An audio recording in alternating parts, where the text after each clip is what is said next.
YouTube. It's great to be back once again. I'm gonna do a whole live feed for tonight. I mean for the day. Right now it's like 5 o'clock, so it's not evening yet. But thank you for those gonna be tuning in pretty soon on a live feed. Let's get into the Word of God.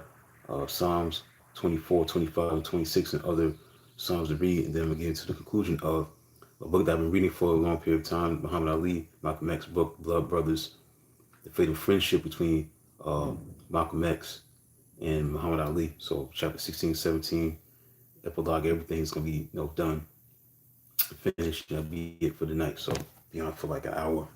So let's get into it. Chapter 24. Be right back.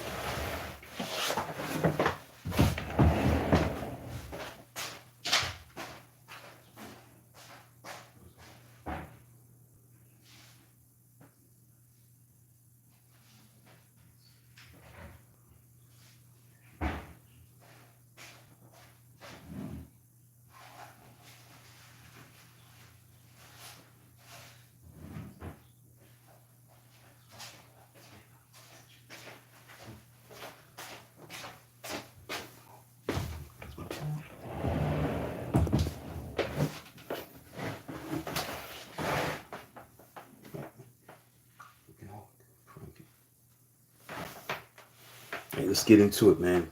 Chapter 24 of Psalms. And it reads, in verse 4, it reads, He who has clean hands and a pure heart, who does not lift up his soul to an idol or swear by what is false. Clean hands and pure heart. That means that David was emphasizing that those who want to worship and serve God and receive his blessing must be pursuing a pure heart and a righteous life. Clean hands are hands free from external acts of sin. A pure heart refers to inward holiness, right motives, and goals. Only the pure in heart will see God. In verse 5, he will receive blessing from the Lord. The vindication from God, his Savior.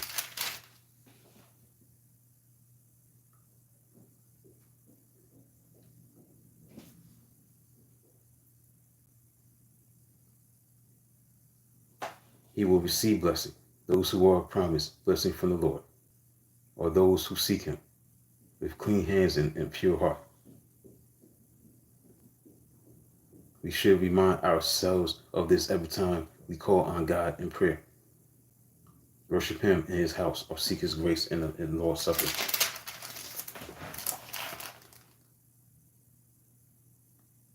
What? Is that you, man? Come on, man. Let's get out of here. So see, that's what I'm talking about. The stupid stuff when people come up on this live feed. Dad, is that you? I'm not your dad. Get off my channel. And this is what I'm talking about. This thing I don't like about these live feeds. People come on these live feeds of mine and say stupid stuff. Dad, is that you? Get out of here. Jordan, please. Hello fails for you. Hope you don't be acting up. Jay Coates, thanks for coming on. Like I said, anybody comes on my channel, man, you're going to get blocked. I'm coming here saying stupid stuff on my channel. Dad, is that you, man? I'm not your dad, Jordan. Who are you? Stop. I'm just going to hide these live chats.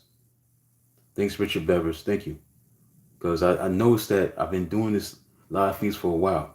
I see people just putting up live chats saying stuff they shouldn't be saying. Don't be saying stuff like that on my channel. It'll be my hairline, or it'll be something negative. Don't come on my channel, or else I'm going to block you and remove you. You don't have to be on this channel. Find something to do. Something else to do than be on my channel. I can just hide the live feed, the live chat. Just hide it. I don't have to read none of the comments. The only thing that matters is that people subscribe to the channel. Subscribe to the channel, great. I appreciate your support. I don't have to read your comments. That's what I think I need to be doing. All right.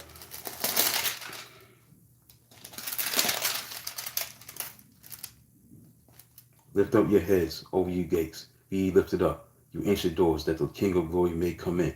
Who is this King of glory? The Lord strong and mighty, the Lord mighty in battle. Lift up your heads, O you gates. Lift them up, you ancient doors, that the King of glory may come in. Who is he, this King of glory? The Lord Almighty. He is the King of glory. The King of glory means that the Messiah, Messianic, talking about Jesus Christ, the King of glory is the Lord Jesus Christ. That's what he's talking about, the King of glory. The generation of those who seek him, faithful believers must pray that the King of glory will come. This prayer for God's kingdom to come anticipates Christ's eternal reign and the final destruction of evil. Right, chapter 25, verse 4. Show me your ways, O Lord. Teach me your paths.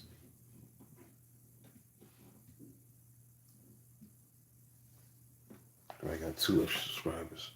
Okay, 166 subscribers. Right. Chapter 25, verse 4 says, show me your ways, O Lord. Teach me your paths. Show me your ways. That means like Moses, the psalmist, longed intensely to know God's ways. It is possible for believers to know something about God's acts, but never really know God personally and intimately, understand his ways, such as the role of testing, hardship, waiting on the Lord, humility, brokenness, prayer, fasting, faith, wisdom, guidance, perseverance, purity, issues, etc. It relates to spiritual authority and maturity. So the basic principle for knowing God's ways in the psalm are the following. Number 1, you must have a sincere desire to be led to God's righteous ways in the truth of his word. We must eager to put our hope in God all day long.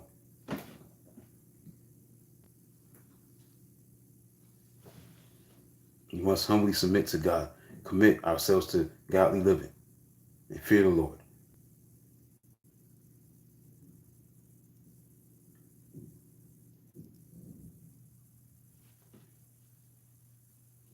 Since sin is a barrier to knowing God and his ways, we must forsake sin and be cleansed and forgiven.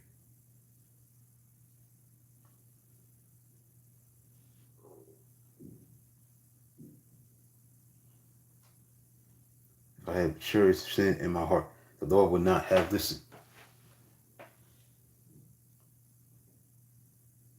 Adversity in our lives is not necessarily a sign of God's disfavor, but knowing God and his ways may lead us into suffering and loss that we would not have otherwise encountered. The ultimate example of this truth is Jesus himself, who followed God's will perfectly, yet suffered sorrow, betrayal, and the cross. The believer abiding God's will must expect the same. In verse 12 it reads, who then is the man that fears the Lord? He will instruct him in the way chosen for him. He will instruct him. The main theme of this psalm is how God is his wisdom, and his wisdom guides the faithful believer. Note the following truths. Number 1, God has a plan for every believer. He had a plan for Adam, Abraham, Joseph, and his people, Israel. He had a plan for Jesus and Paul, and God has a definite plan for each of his children. God's plan can be communicated to us by extraordinary means, such as dreams, visions, and prophecy. However, the usual way he guides us and imparts wisdom to us is through the Holy Scriptures and through the Holy Spirit living in our hearts. God's plan for believers may be missed if we, by ignoring God's word or misreading it, make decisions contrary to his word, his will.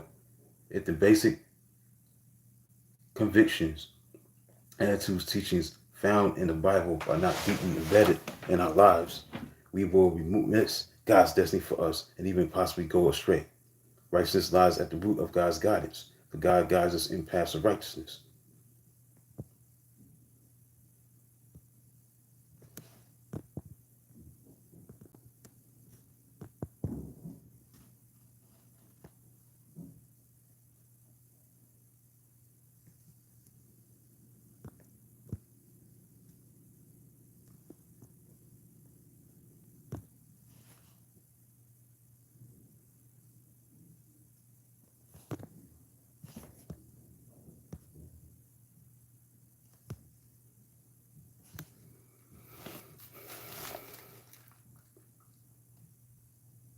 Right, as I continue on.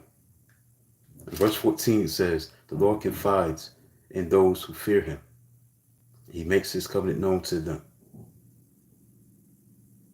Fear him.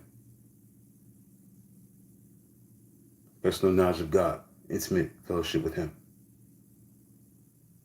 are reserved for those who fear him and shun evil.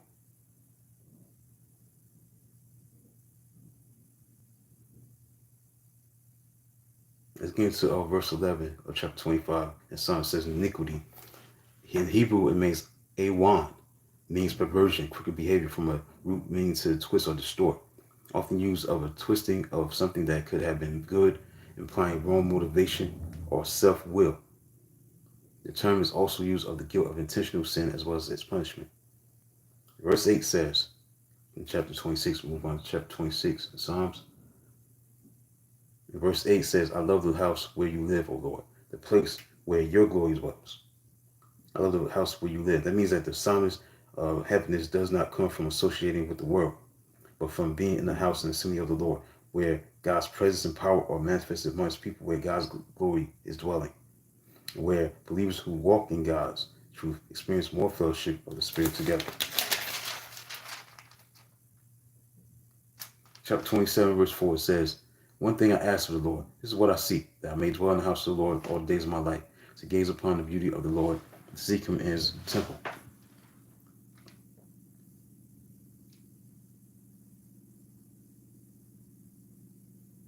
One thing I ask, as in Psalm 26, the psalmist seeks God's presence. It is the one thing most treasured in his life. He prays for it with singleness of purpose. God himself calls all of us to this same purpose. Seek his face.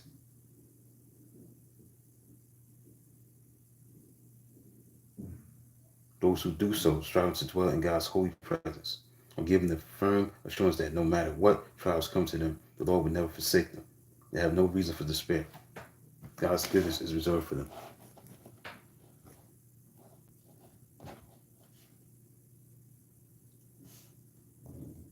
Verse 13, I am still confident of this. I will see the goodness of the Lord in the land of the holy living. In the land of the living. I am still confident of this. I will see the goodness of the Lord in the land of the living.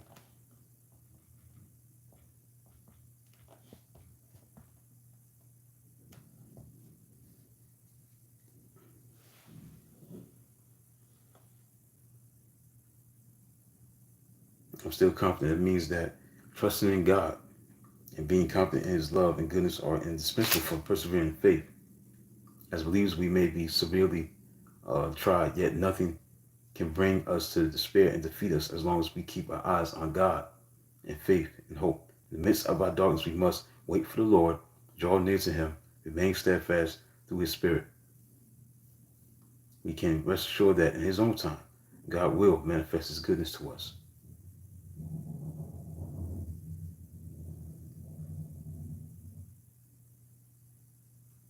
In chapter 28, verse 1 through 9 says, to you I call, O Lord, my rock. Do not turn a deaf ear to me. But if you remain silent, I will be like those who have gone down to the pit. Hear my cry for mercy as I call to you for help. As I lift up my hands toward your most holy place. Do not drag me away with the wicked, with those who do evil, who speaks cordially with their neighbors, but harbor malice in their hearts. Pay them for their deeds and for their evil work. Repay them for what their hands have done. Bring back upon them what they deserve, since they show no regard for the works of the Lord, what his hands have done. He will tear them down and never build them up again. Praise be to the Lord, for he has heard my cry for mercy. The Lord is my strength and my shield. My heart trusts in him, and I am helped. My heart leaps for joy, and I will give thanks to him in song. The Lord is the strength of his people, the fortress of salvation for his anointed one.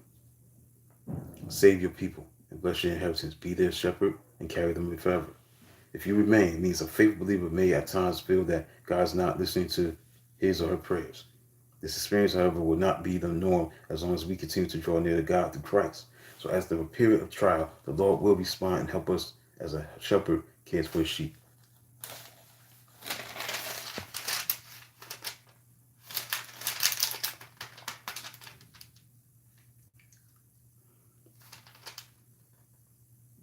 Chapter 30, verse 6.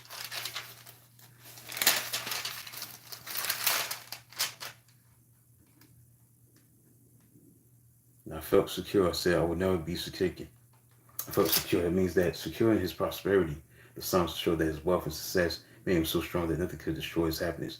But God then withdrew his protective hand and brought serious trouble and helplessness into his life, causing him to experience the need for God's continual care and presence.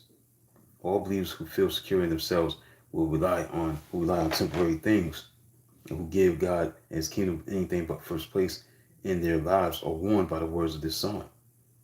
Psalm 31, verse 1 through 24. And it reads,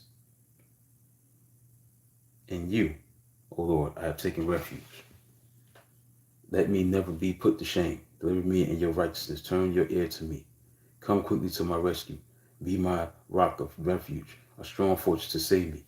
Since you are my rock and my fortress for the sake of your name, lead and guide me, free me from the trap that is set for me.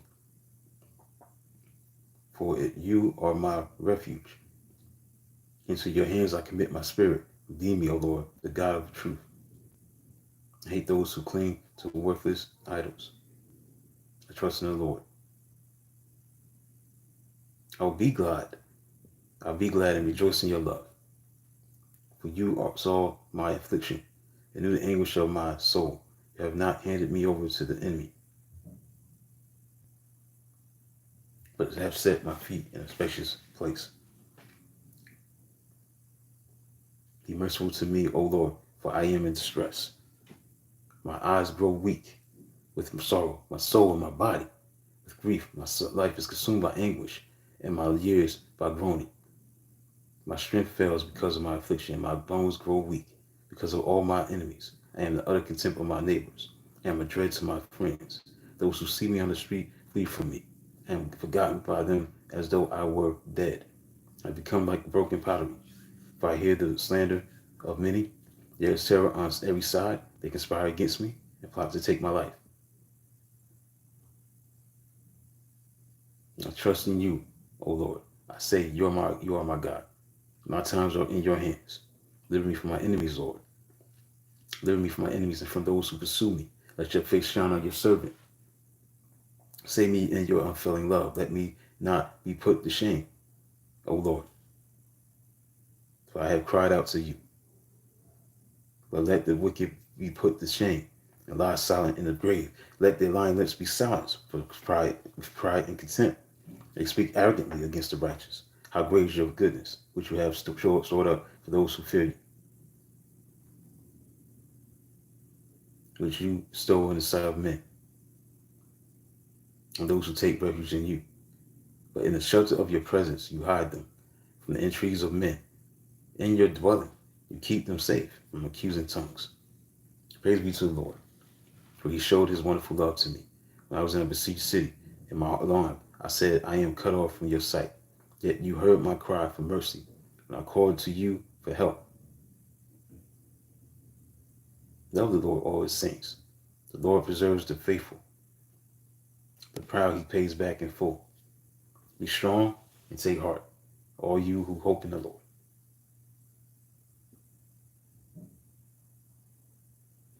All right, let's get into it, man. Psalm chapter 31, verse 1 through 24.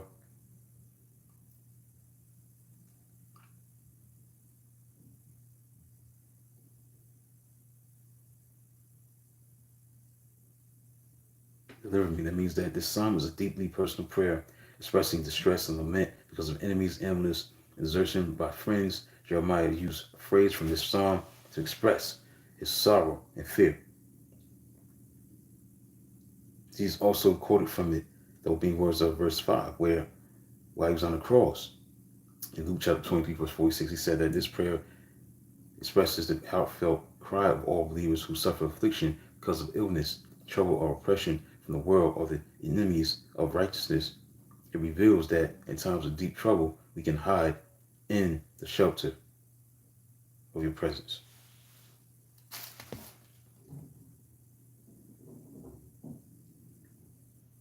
Into your hands, I commit my spirit. These were Jesus' last words before his death. From Luke chapter 23, verse 46, these words have often been used by faithful believers in their dying hours.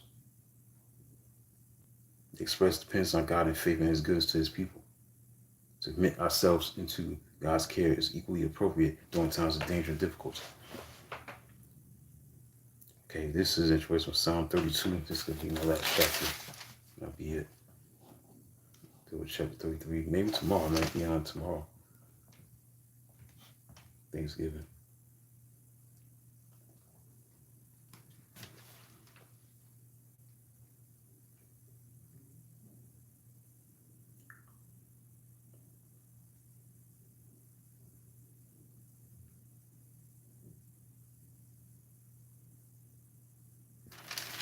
Now, maskil, the title.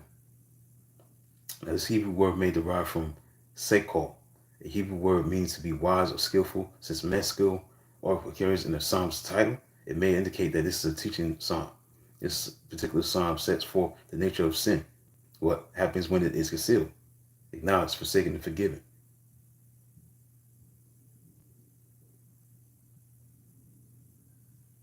Of the maskil psalms.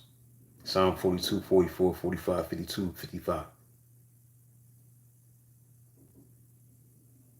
74, 78, 88, 89, 142. Let's get into it in Psalm 1.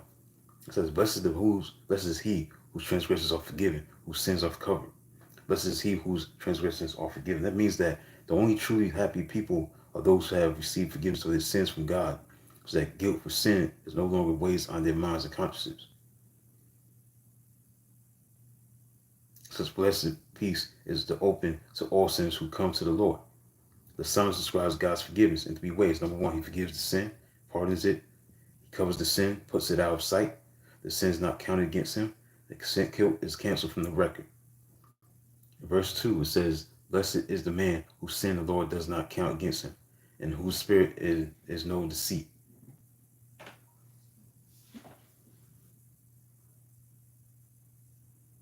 Does not count against him. That means that in Romans chapter 4, verse 6 through 8, it quotes verses 1 and 2 to show that God treats sincerely repentant sinners as righteous.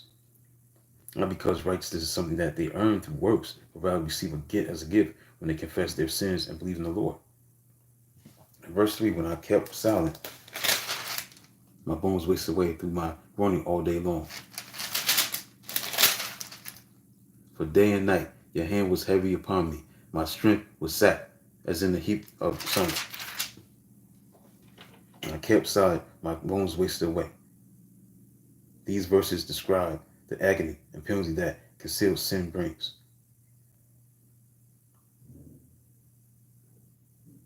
And David hid his sin and did not acknowledge it to God. He lost what was most worthwhile in life: his health, peace of mind, happiness, and favor with God. In this place, he experienced guilt and inner torment as God's punishment. Verse 5, then I acknowledged my sin to you and did not cover up my iniquity. I said, I will confess my transgression to the Lord, and you forgave the guilt of my sin. I acknowledge my sin. Acknowledging and confessing sin with an honest, sincere, repentant heart will always result in God's gracious pardon. The removal of guilt and the gift of his abiding presence. And verse 8 says, I will instruct you and teach you in the way you should go. I will counsel you and watch over you. I will instruct means that the Lord promises to instruct and guide a forgiving believer who has a teachable spirit, treasures God's presence and counsel, trusts in him, rejoices in him, and continues upright in heart.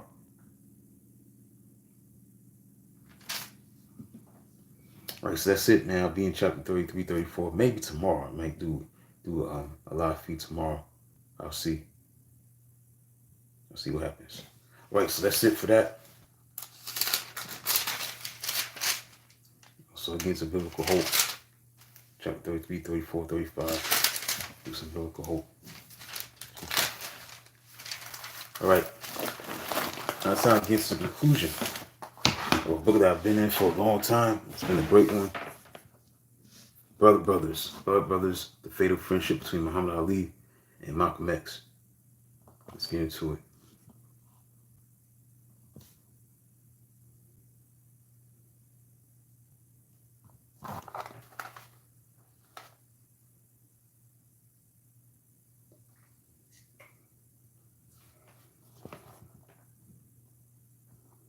Chapter 16, the Muslim chant. This hypocrite is going to get blasted clear off the face of the earth. Elijah Muhammad on Malcolm X. Tamaj Hayer was the perfect man for the job. He had lived a life of dreams deferred. With festering sores that never healed, he came of age in the slums of Patterson, New Jersey, a depressed and broken city. By the 1960s, the Silk City had frayed into a bad land of poverty, crime, and urban decay. Walking the streets of Patterson, Hayer could see the crumbs of civilization all around him, broken glass scattered on the sidewalks, garbage-strewn alleys, the burned-out shell of a tenement, abandoned red brick buildings that were once filled with noisy looms, hustlers loitering on corners, and the vacant stairs of old men sitting on stoops, passing on time until they had no more time to pass. He recalled later that in his early 20s, his life started coming apart. He committed petty crimes and eventually was arrested for disorderly conduct, possessing of stolen firearms. Some of his friends, who were convicted of some serious crimes, went to prison and came out as the converted followers of Elijah Muhammad. Curious about their transformations, he began reading about the Nation of Islam.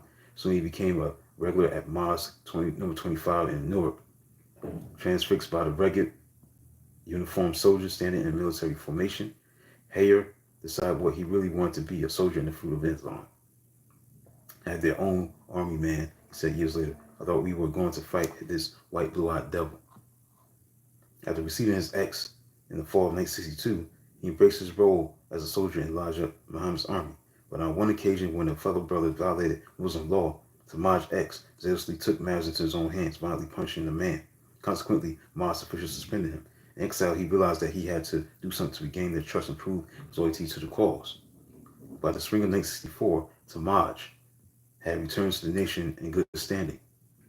In April, he unfolded the pages of Muhammad Speaks and found a provocative cartoon of Malcolm's decapitated head, replete with satanic horns bouncing toward a pile of skulls that belongs to the worst traitors in history. Tamaj read the cartoon clearly. This was a test, he realized, a chance to the fruit to eliminate the renegade minister who had betrayed the messenger. So on an early June afternoon, while Tamaj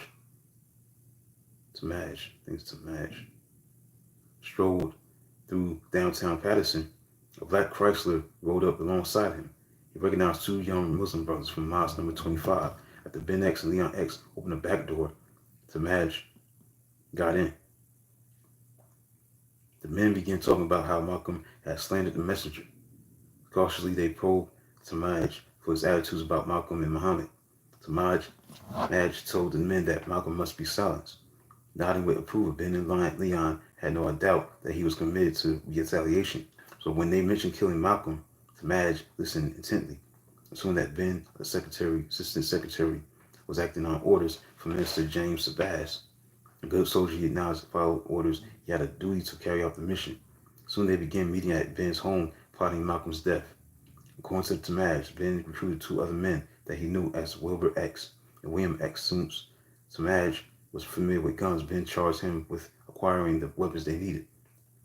He dutifully purchased a 12-gauge shotgun, a Luger, and a 45 automatic. I didn't ask a whole lot of questions as to who's giving us instructions and who's telling us what. We just knew what had to be done. A few weeks before Ben and Leon approached Tamaj on May 21st, Malcolm returned home. After traveling for more than a month, around 4:30 p.m., Betty and the kids and a few of his lieutenants greeted him at Kennedy Airport. Following a brief respite at his home, a few minutes before 7 p.m., Malcolm entered the Hotel Teresa's 11th floor skyline ballroom wearing a blue seersucker suit and broad smile. Reporters hardly recognized the man with the reddish goatee. Some had heard that he was now using his Sunni Muslim name, El Hajj Malik El Shabazz. But before he stepped into the podium, one of his assistants introduced him as Minister Malcolm. When a writer asked him if Shabazz would replace his X, he replied with a grin. I'll probably continue to use Malcolm X as long as the situation that produced it exists. More than 50 photographers, news writers, and television reporters had crowded into the ballroom.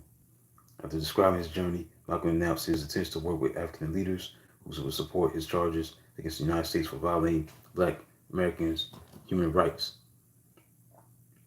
Immediately, a writer asked him the one question everyone wanted him to answer. Do we correctly understand that you now do not think that all whites are evil? True, sir. My trip to Mecca has opened my eyes. I no longer subscribe to racism. I have adjusted my thinking to the point where I believe that whites are human beings, as long as this is borne out by their humane attitude towards Negroes. He added that although he had seen Muslims of different races, including living in harmony in the Middle East, he remained unconvinced that such interracial brotherhood would ever exist in America. When another writer inquired if he had planned to collaborate with civil rights groups, Malcolm replied that he wanted to develop a united front with other organizations, that he was willing to meet various leaders. Sitting next to Alex Haley, the New York Times' Mike Handler could not believe what he was hearing. Incredible, incredible, he kept muttering. Malcolm's willingness to work with civil rights leaders led many writers to conclude that his trip had fundamentally changed his political views. Some of his own followers, hearing him concede that he no longer considered all whites to be devils, began wondering if the minister sporting a reddish beard was an impostor. In private meetings, a few men challenged him. Sometimes disagreements became physical. Had to hold some brothers off Malcolm, his aide Charles Kenyatta said later.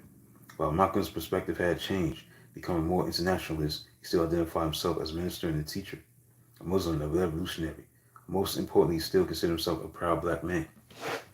In the days after his return, Malcolm found himself trapped between his past and his future, trying to convey his new position as an alternative to the status quo. If he deviated too far from his previous rhetoric, looking for rapprochement with the right liberals, he risked losing his most loyal followers. But if he failed to rebroaden his thinking, inviting alliances with those he had condemned in the past, then he could not build the unified movement that he envisioned. Malcolm was now convinced that brotherhood between blacks mattered more than theology and ideology. So if a black man was willing to fight alongside him, risking his life for freedom, then that man was his brother.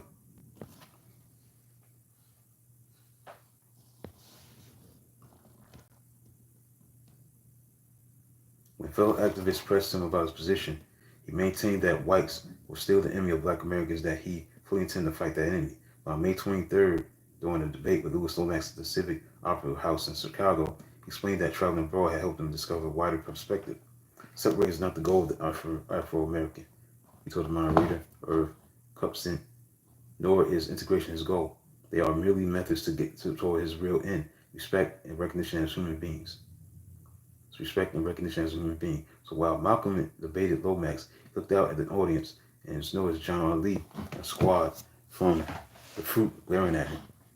It was the beginning of an emerging pattern.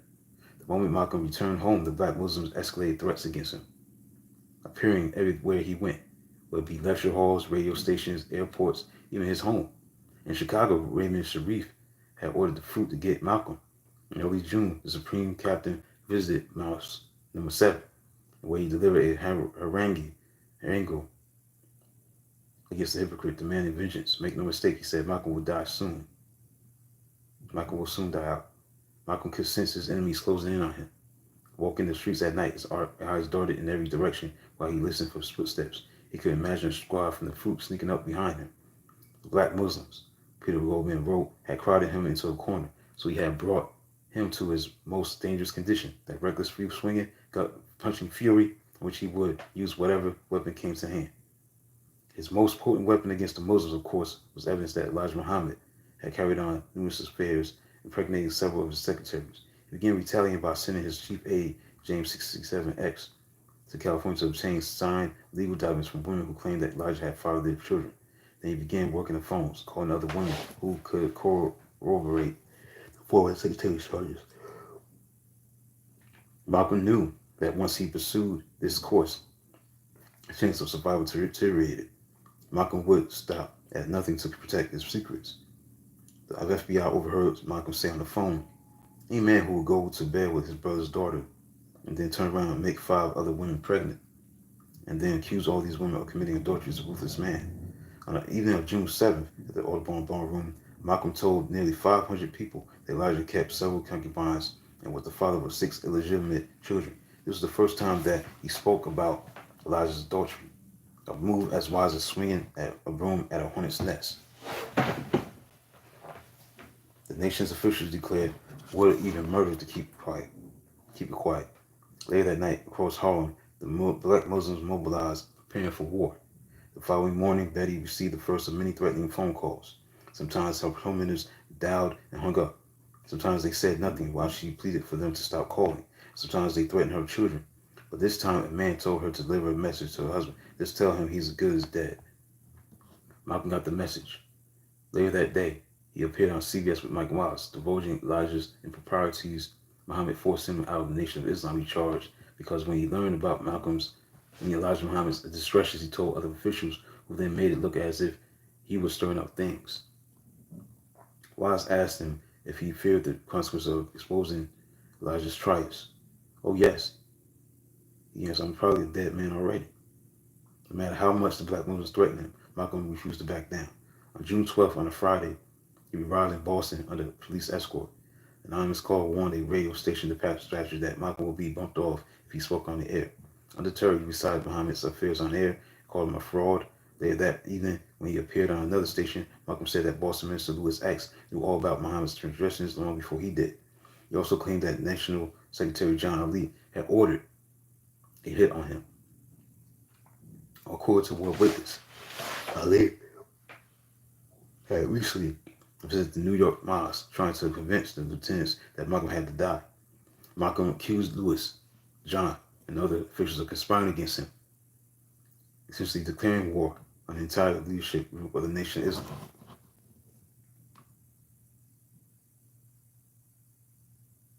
In the following days after the NYPD received several tips about an attempt on his life, Malcolm prepared for a 2-day eviction trial. The proceedings began on June 15th when 32 police officers and 8 bodyguards escorted him into the Queen's Courthouse for the Civil Court of the City of New York.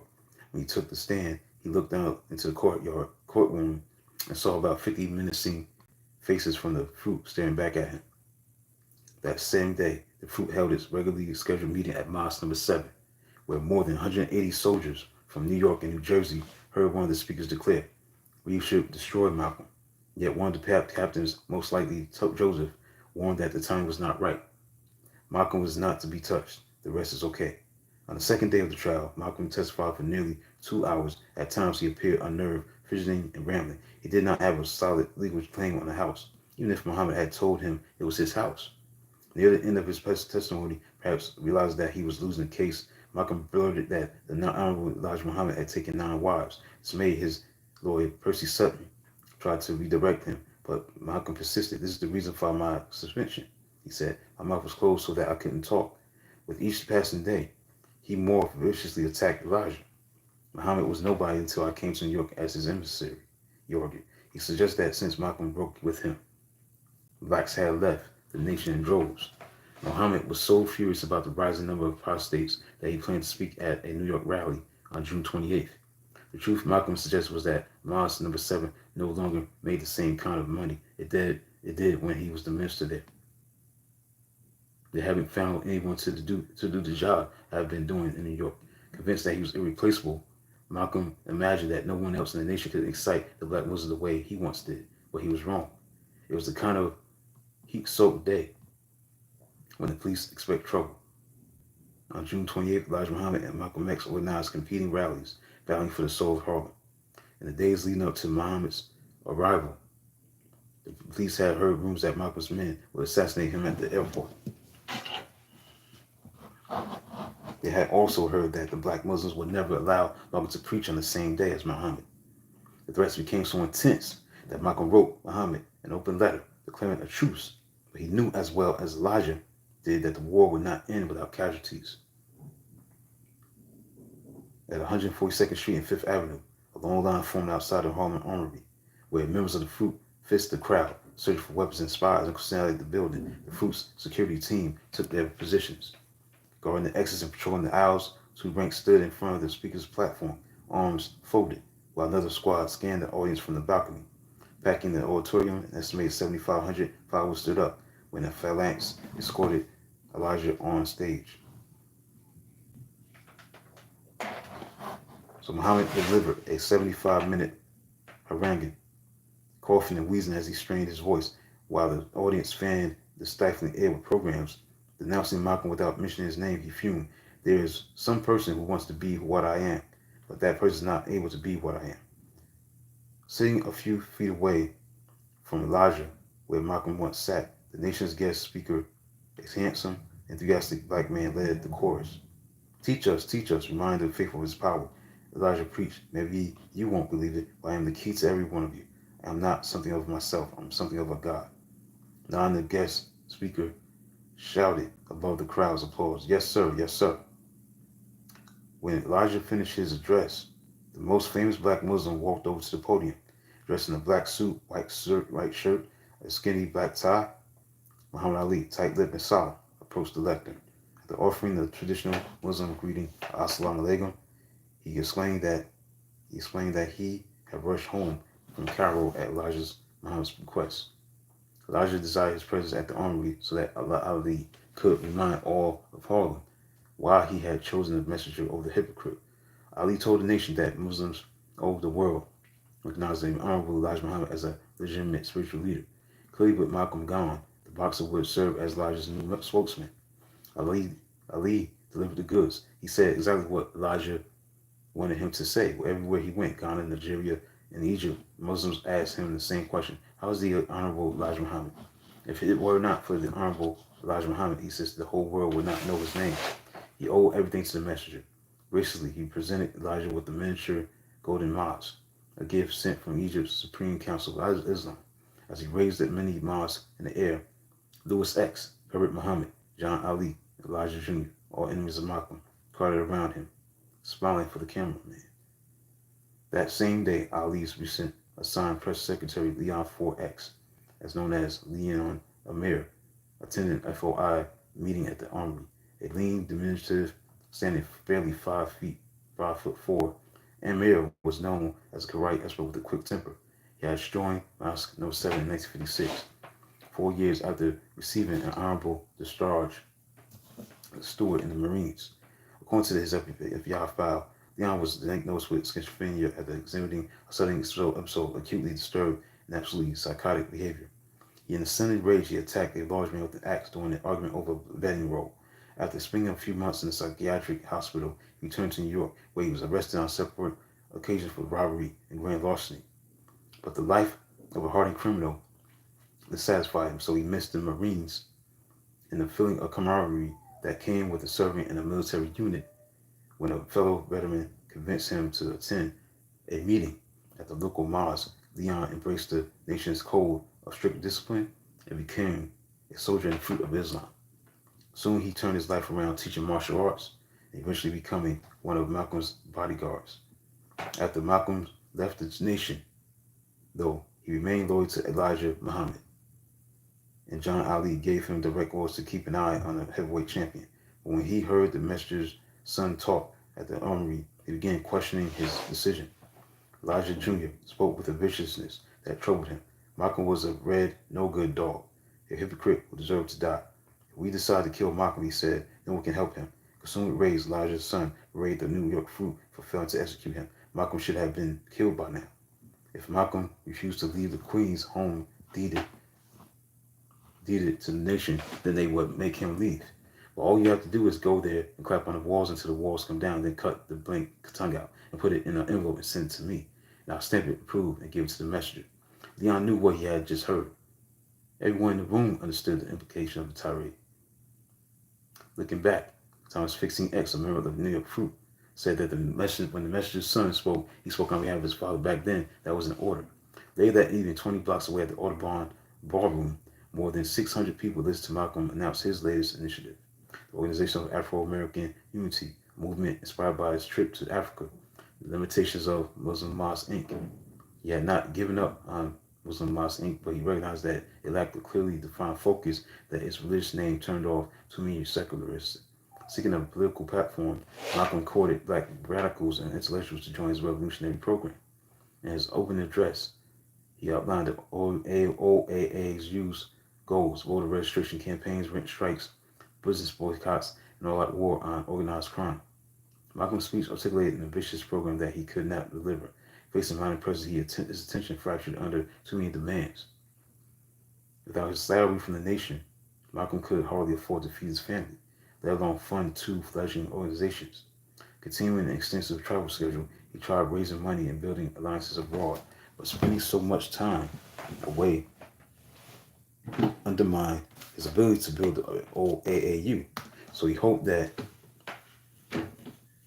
publicizing the death threats would give him added protection from his assassins, but it also scared away potential members from attending his meetings.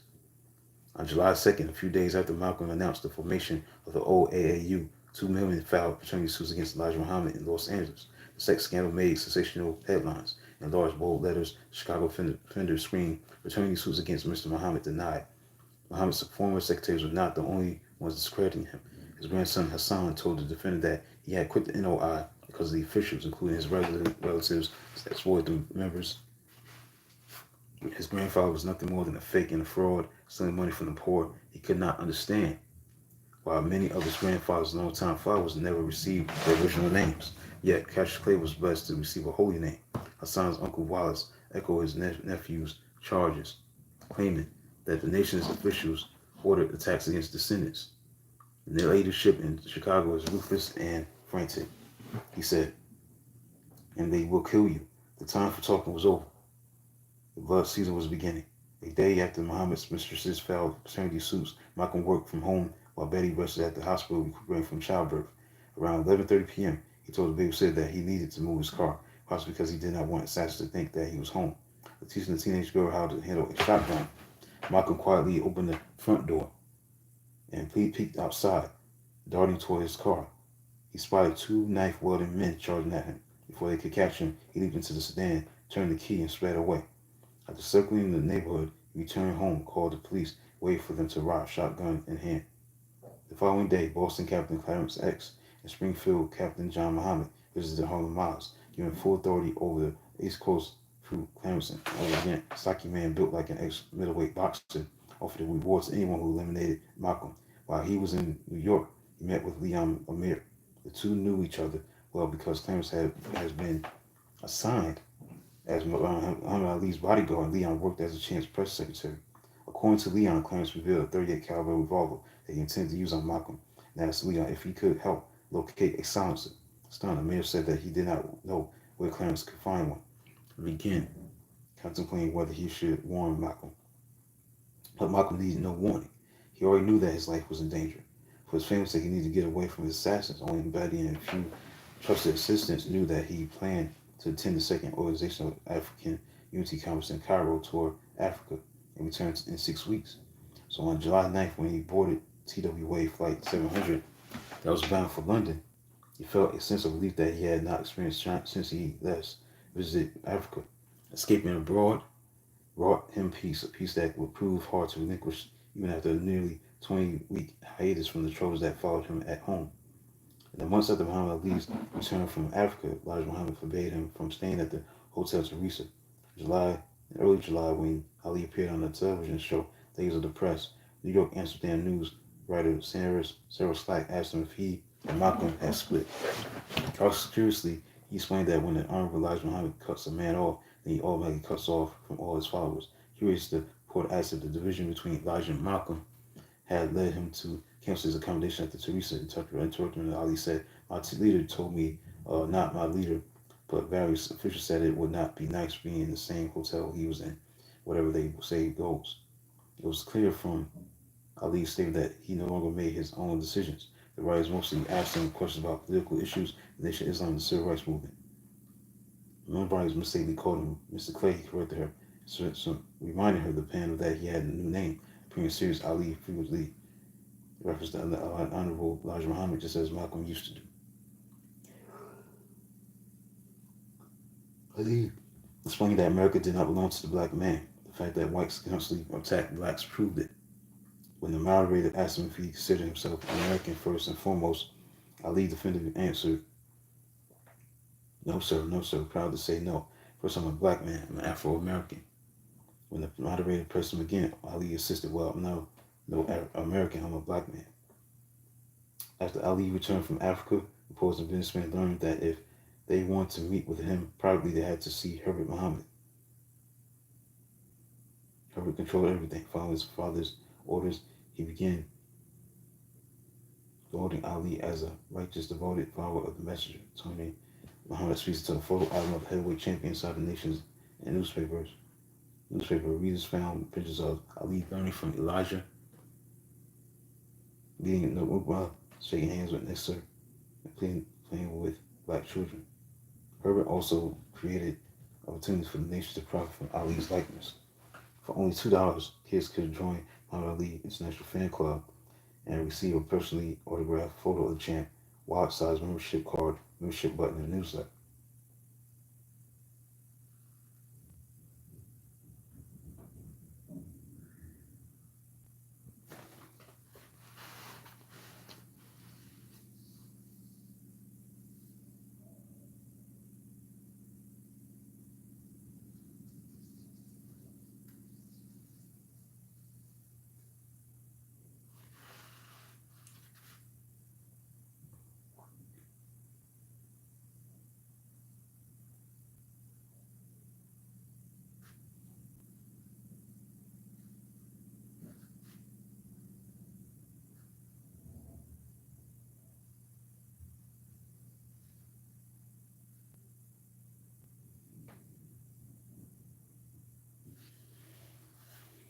Let's keep moving as we move forward.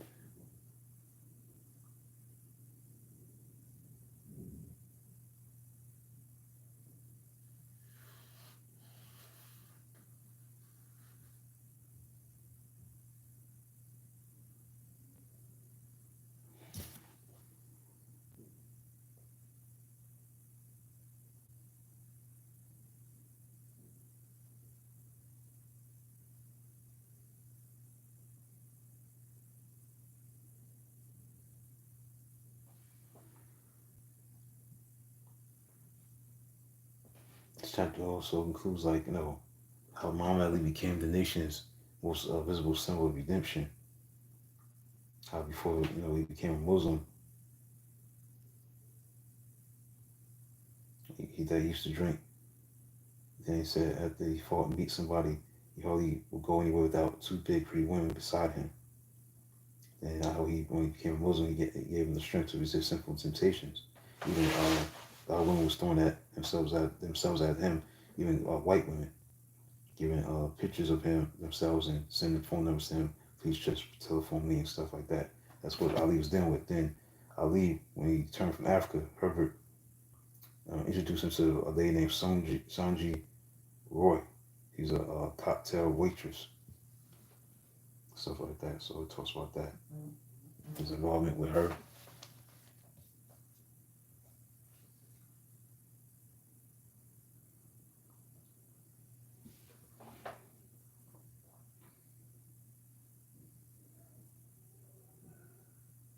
They got married and stuff on August 14th.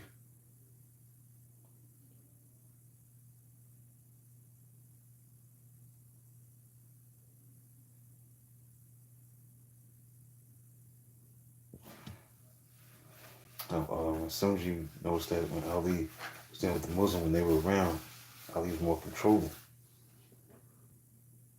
The Muslims interfered with the marriage between Ali and Sanji.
Next, I was part of this chapter also about by any means necessary that how those words were not just a slogan or an ideology. They conveyed the mentality of a man pushed to the edge instead of for survival.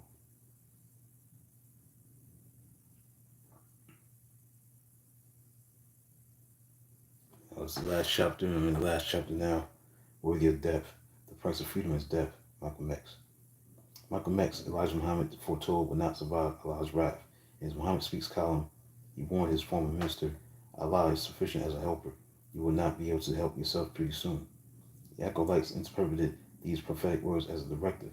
For months since the Pringle 1964 vicious men sung with criminal records, C. daring Malcolm to return from Africa, condemning Malcolm as a gutless coward. His former protege Louis X called him an international hobo, too scared to fix the music. During Malcolm's time abroad, the nation's avengers threatened retribution if he ever set foot in America again. At the Richmond, Virginia mosque, Minister Nicholas condemned him. Malcolm X really should be killed for teaching against Elijah Muhammad.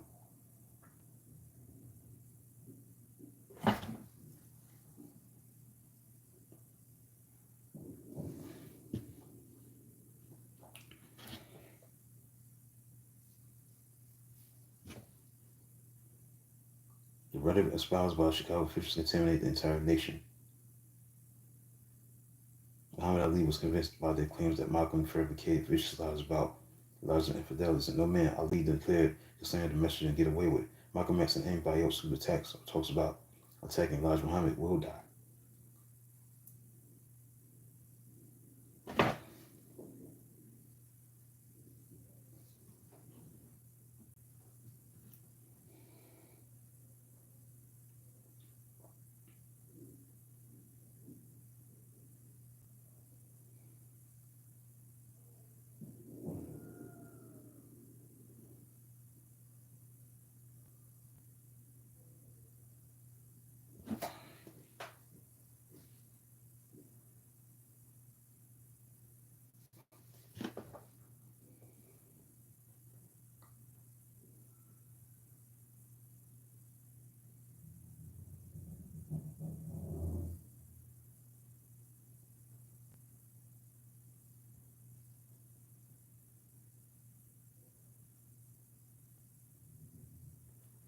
Three days after the mayor's press conference on January 12th, Raymond Sharif and the other high-ranking officials attended the annual banquet for Fruit of Islam. It was an evening of dinner, music, dancing, and guest appearance from the heavyweight champion. The Amsterdam News reported that more than 2,000 members from the East Coast packed the Audubon Ballroom, the same location where Malcolm held his weekly meetings.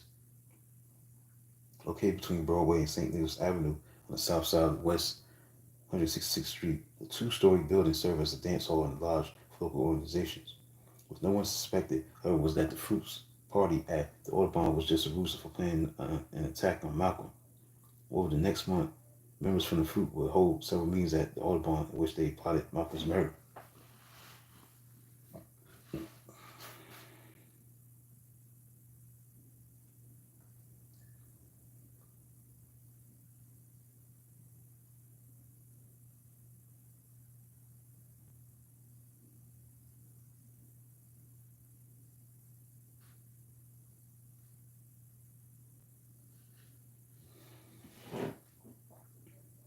Tamaj X had put his nose away during the months Malcolm traveled abroad. He had not heard from any of the New Jersey men who plotted against Malcolm. He figured that maybe his partners had cooled to the idea of killing the minister. Nothing was happening, he recalled, so I thought that maybe things were going to get better.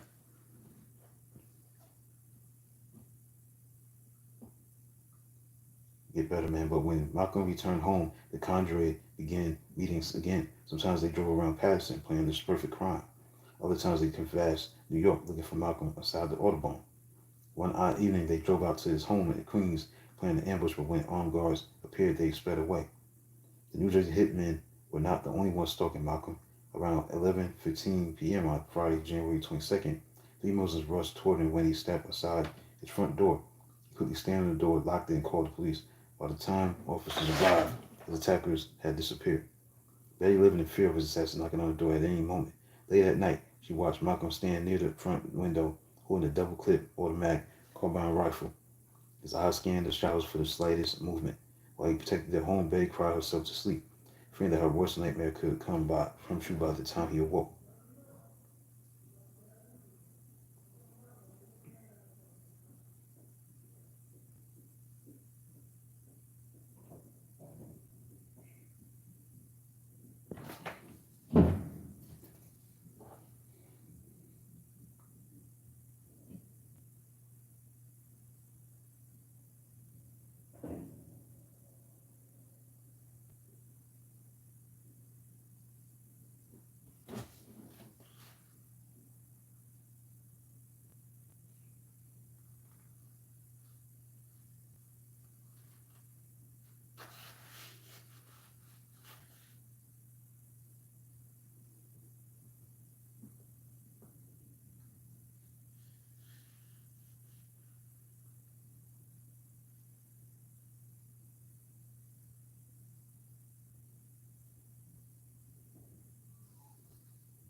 Time had come for Malcolm to head south and join forces with grassroots civil rights activists.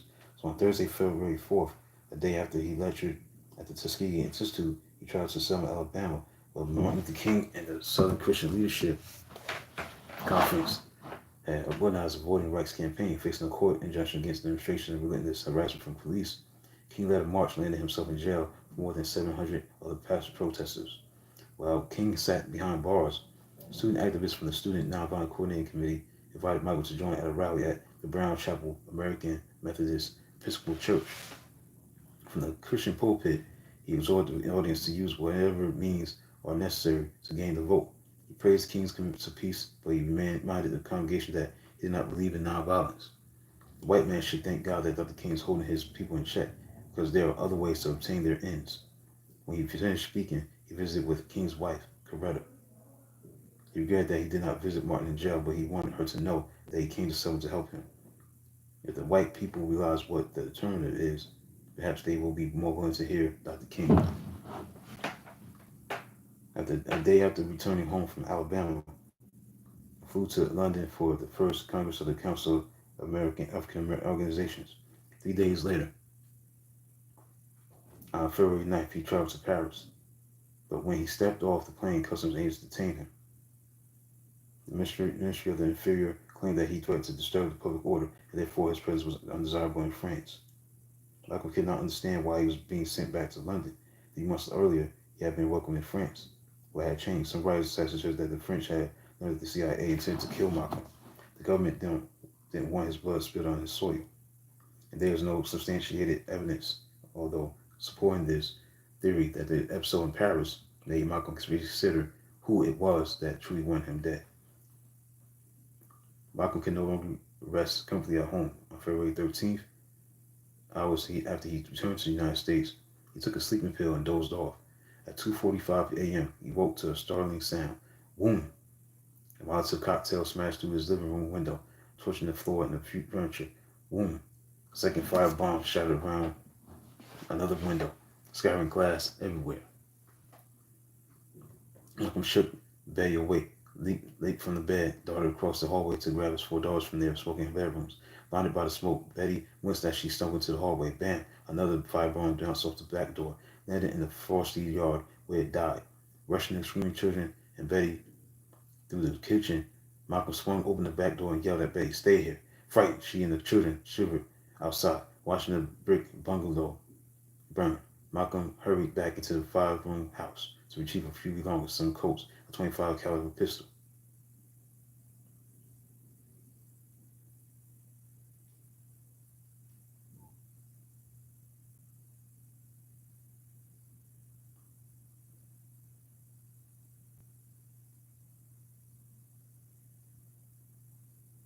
In the days of the bombing, the black Muslims dismissed claims that they were trying to kill Malcolm. Muhammad Ali joined the campaign, squaring the mystery on the Irv Cup Sink show. Malcolm was no better than a criminal, he charged, a jailbird who could neither read nor write until Muhammad educated him. No one should trust anything Malcolm said, he maintained.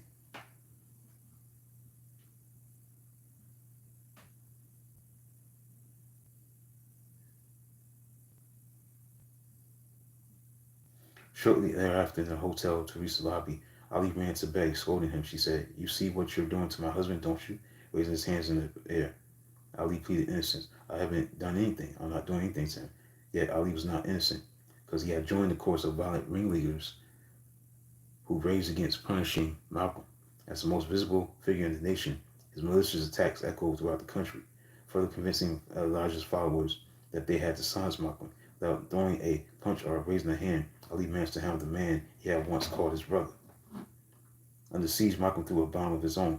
On Monday evening, February 15th, he held a meeting at the Audubon Ballroom. More than 500 people gathered to hear him talk about his political agenda.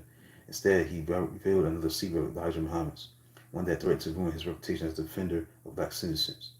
In December 1960, Elijah had dispatched him to Atlanta, along with Minister Jeremiah X, to negotiate an agreement with the Ku Klux Klan.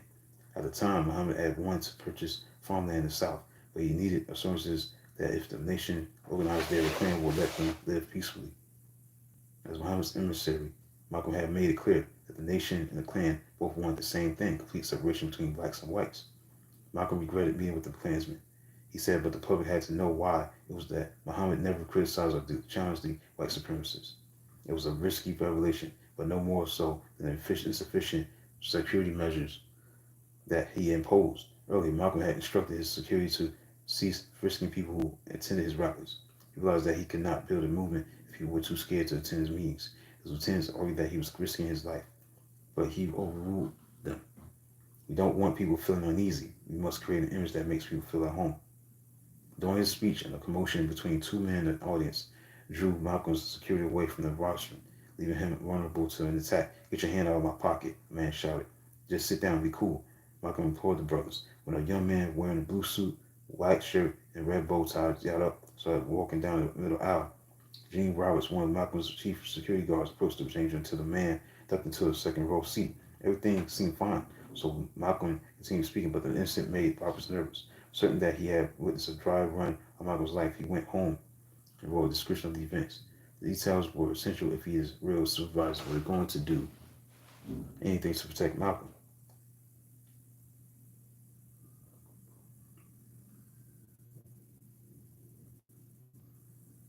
But Malcolm never had enough security. For more than a year, the black Muslims had stalked him, following his every move. In his private moments, he could not help replaying all the times they had tried to kill him. Morbidly, he imagined how his life would end. He had dodged death too often to live much longer. When a friend called him to meet the following Tuesday, Malcolm somberly replied, I'll be dead by Tuesday. On Friday, February 19th, Malcolm met with Life magazine photographer Gordon Parks. The photographer asked Malcolm if he really believed that his life was in danger. It's as true as we are standing here. They tried it twice in the last 2 weeks. Brother, nobody can protect you from Muslim blood, Muslim, or someone trained in Muslim tactics. I know I've ended many of those tactics. Did Malcolm have any protection? He laughed again. Oh, there are hunters and there are those who hunt, the hunters. But the odds are certainly with those who are most skilled at the game.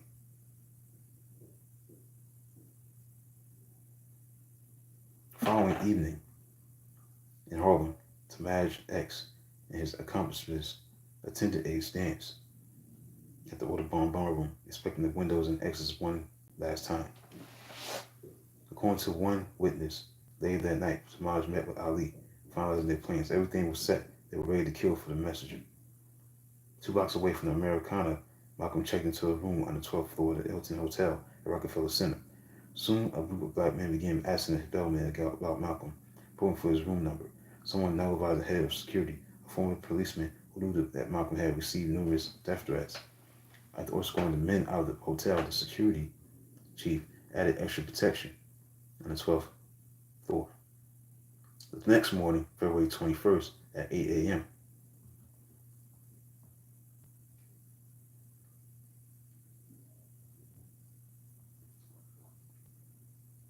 Malcolm's phone rang. An unfamiliar voice, a voice that sounded like it belonged to a white man, said, "Wake up, brother." Before he could even think of a response, the call hung up. Hardly a moment passed when he was not reminded that someone wanted him dead. Despite the constant danger, he called Betty about an hour later, inviting her and the children to his afternoon rally at the Audubon Ballroom. Initially, he had told her that it was unsafe for her to attend his public meetings. For some reason, this time, he changed his mind. So that morning, Tamaj X and the brothers from New Jersey left Patterson in a blue Cadillac. Driving across the George Washington Bridge, they reviewed their assignments. After parking a few blocks away from the Autobahn, the men scouted the building's perimeter. The confided strolled past Malcolm's security, concealing their weapons under long overcoats. They knew that no one would fish them since Malcolm had called off body search at previous meetings. So what they could not have known was that Malcolm had also directed his security to arrive unarmed, though at least one man disobeyed him, his bodyguard Reuben Francis. The New Jersey group drifted into the second floor ballroom unmolested. Arriving earlier than most guests, the five men made sure that they found seats near the stage. With a 45 tucked into his pants, Tomas sat in the front row next to Leon, who carried a Luger beneath his coat. Behind them sat William, hiding a shotgun, and Ben, the Newark secretary. Wilbur, the getaway driver, sat up somewhere in the middle of the hall's 400 folding chairs. At 1 o'clock, around the same time, the armed men headed for the Autobahn. Malcolm drove his blue Oldsmobile uptown to Harlem, parking it at the southeast corner of Broadway and West 146th Street, 20 blocks away from the ballroom. He walked along for a few blocks. Perhaps an aide suggested later, so that if his assassins tried to kill him, no one else would be harmed. Standing at a corner near a movie theater, he waited for a bus when a white Cadillac with New Jersey plates slowly pulled up beside him. Malcolm did not recognize the driver waving at him. Cautiously, he peered into the back seat and noticed one of his security guards, Charles X, ran with relief. Malcolm entered the back seat next to Charles, and then introduced him to his friends sitting up front. Around 2 o'clock, Malcolm arrived at the Autobahn. As he approached the entrance, he passed a single police officer, Patrolman Thomas Ford. Typically 4 or 5 officers guarded the entrance, but someone from Malcolm's camp, supposedly acting on the minister's authority, asked the duty officer to reduce the police presence.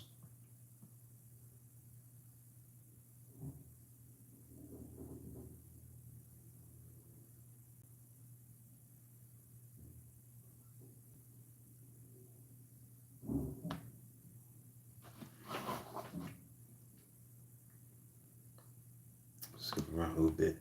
Wearing a dark brown suit and a solemn expression, Malcolm stood behind the plywood lectern, a few feet away from an old white grand piano, a drum set, and a row of folding chairs. For more than a minute, the audience gave him a standing ovation right before he began.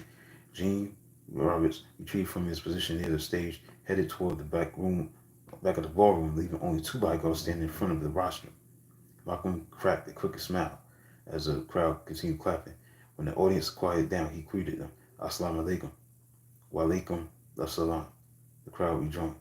Taking a long, deep breath, like a boxer moving out of his corner before the first round, Malcolm began. Brothers and sisters, then it happened. A man in a black overcoat jumped from his seat, tossed a homemade smoke bomb, and shouted, "Get your hand out of my pocket." Suddenly, 2 men in the middle of the audience were on their feet, entangling a shoving match. Startled and confused, the spectators began yelling. Immediately, the 2 Boston guards dashed toward the commotion, leaving Malcolm unprotected. Gene Roberts, and several other security guards standing in the rear left their posts too. Now, brothers," Malcolm urged, "break it up. Be cool. Be calm." At that moment, a large black man stepped into the aisle and raised a sawed-off double-barreled shotgun. "Hold it," Malcolm pleaded, extending his arm in the air. "Hold it." Boom!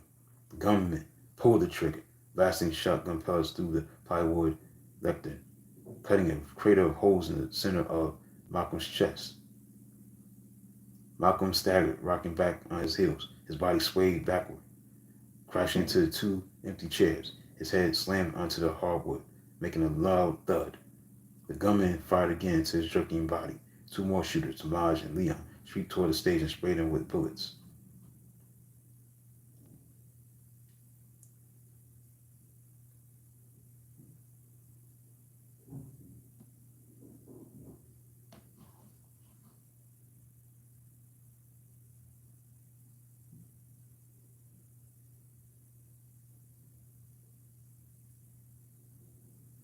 Yep, he was killed, man. He was assassinated, man. That's what took place on that day in February 21st.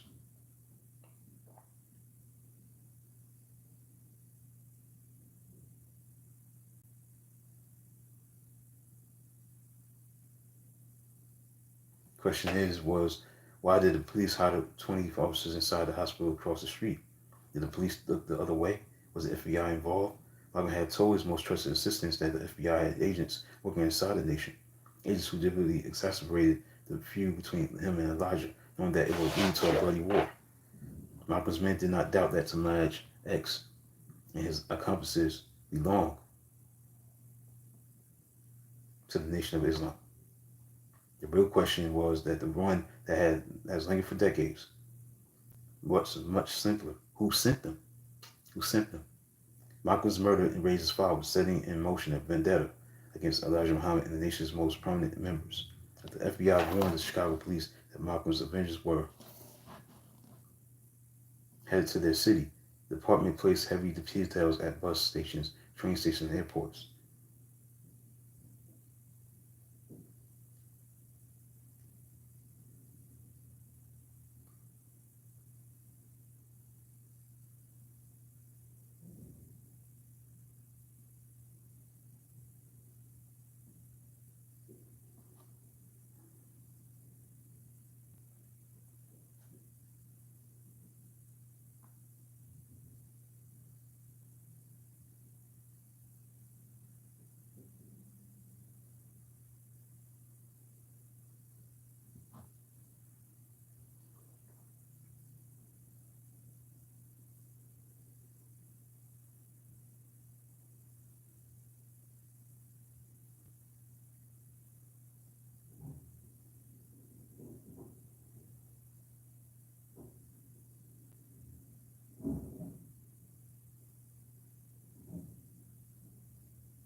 All right, so that's it for that. Look at that chapter. Now I'm in the epilogue. So also in this epilogue, once the hate is gone, Cassius Clay will be the first heavyweight champion in history to train a bulletproof rank. David Gordon wrote in Boston Globe, February 23rd, 1965. This is when around time he was about to fight Lewiston, Maine. Saying, listen again.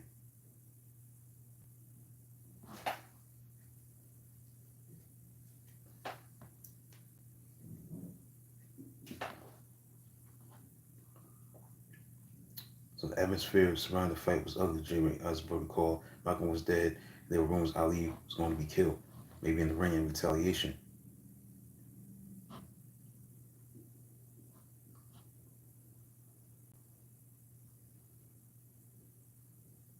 This is known as the phantom punch that Ali gave to Liston.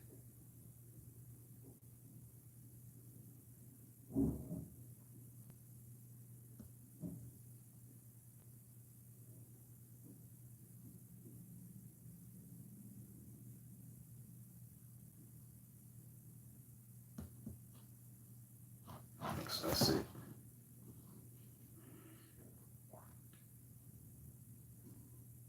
So Tamaj Hare and two other men were sentenced to life for Malcolm's murder. As Hare confesses involvement in the assassination, but says that the other defendants, Norman 3X Butler and Thomas 15X Johnson, were innocent.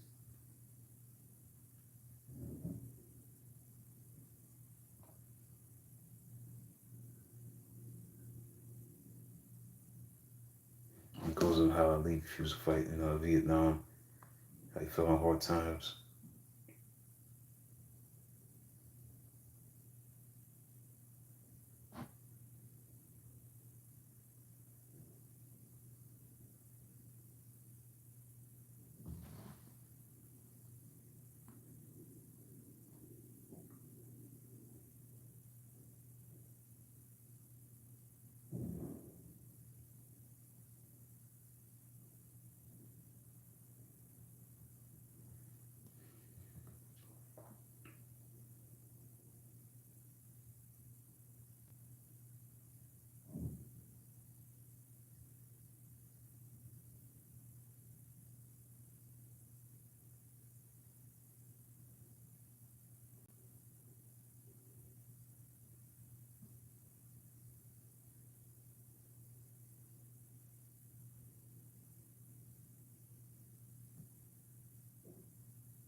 that's basically it, man. That's it for the live feed. That's it. Well, the friendship between Muhammad Ali and Malcolm X. I might read another book pretty soon. I don't know when. We'll see. It's been a great journey about this book.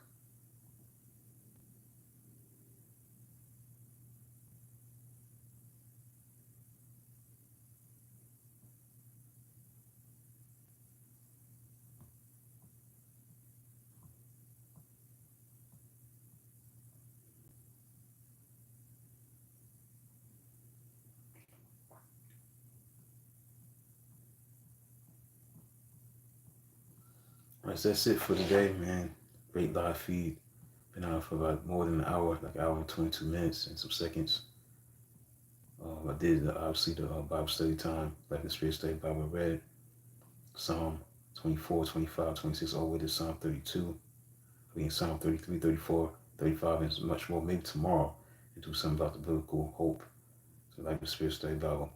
That'd be it. I think I'm going to come up with another book to read. Maybe tomorrow. I'll see. That's it, man. That's it for tonight. Been on for a long time. That's it.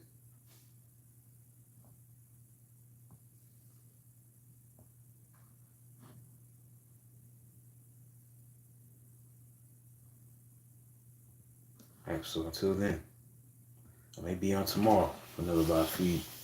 Until then, I'll see. Talk to you soon.